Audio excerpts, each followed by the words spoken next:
and have them face inward so we can look within the level. We're going to change all material IDs to material ID of 1, and we're going to clear all smoothing groups. Now we're going to want to select the two faces that make up the bottom of our level. So we're going to select the Ignore Back Facing checkbox, and we'll select the left face and hit the Control key and select the right face. So now we've selected both bottom faces. We're going to select a smoothing group of 2 for these and a material ID of 2. And then we're going to go out of face edit mode by clicking the face icon once again, and now the box itself has just been selected. And now we're going to edit a material. You can do this one of two ways. You can either go to the material editor with the icon at the top, or you can just strike the M key. That'll bring up the material editor as well. In this case we want the multi-sub-object material, so we're going to click the standard icon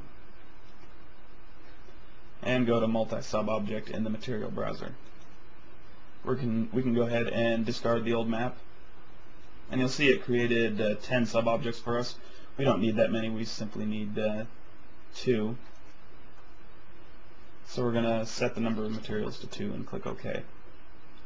We're going to name the multi-sub-object Skybox. And under the first material with the material ID of 1, we're going to click on the name, and we're going to rename it to Plus Sky.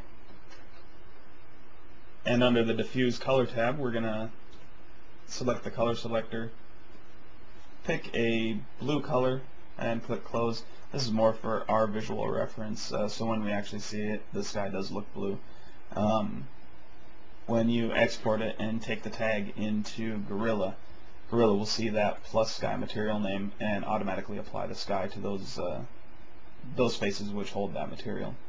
We're going to want to show map in the viewport, so we'll select the checkered box here. And then we're going to want to go to parent, so we'll select the go to parent icon. And now you'll see that the first material has been renamed to sky.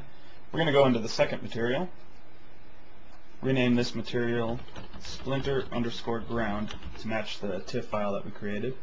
And in this case we do want to import the TIFF file, so rather than going to the diffuse color selector, we're going to check the box right next to that to bring up our material browser. And we're going to want to select a bitmap. And you're just going to want to navigate to the splinter/bitmaps directory that you created in the first step. Open up the splinterground.tiff, select open, and now it's been imported into here. Now we're in the bitmap edit mode. We don't want to be in this mode, so we'll select go to parent, and we'll check show map in viewport again, and we'll go back up to parent, and you'll see that the second material has now been named. Now we want to apply this material to our levels, so we can do this one of two ways. We can either, with the level selected, we can click assign material to selection, or you can just click and drag from the material editor onto your box. Now we're done with the material editor, so we'll close that down. And you'll notice the sky inherited the color, but our ground is gray. We actually need to apply a UVW map to this. So we're going to go into face selection mode again. And our ground is still selected, so we will go to our modifier list and scroll down to UVW map.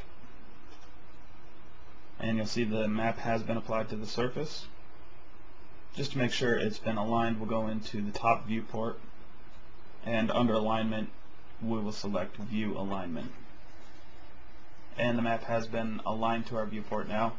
At this point we are going to save the level, so we'll go to File, Save As, and navigate to your splinter/models directory, and we're going to save it as splinter.max. And that's it for this step. In the next step we'll actually be editing the geometry that makes up the ground.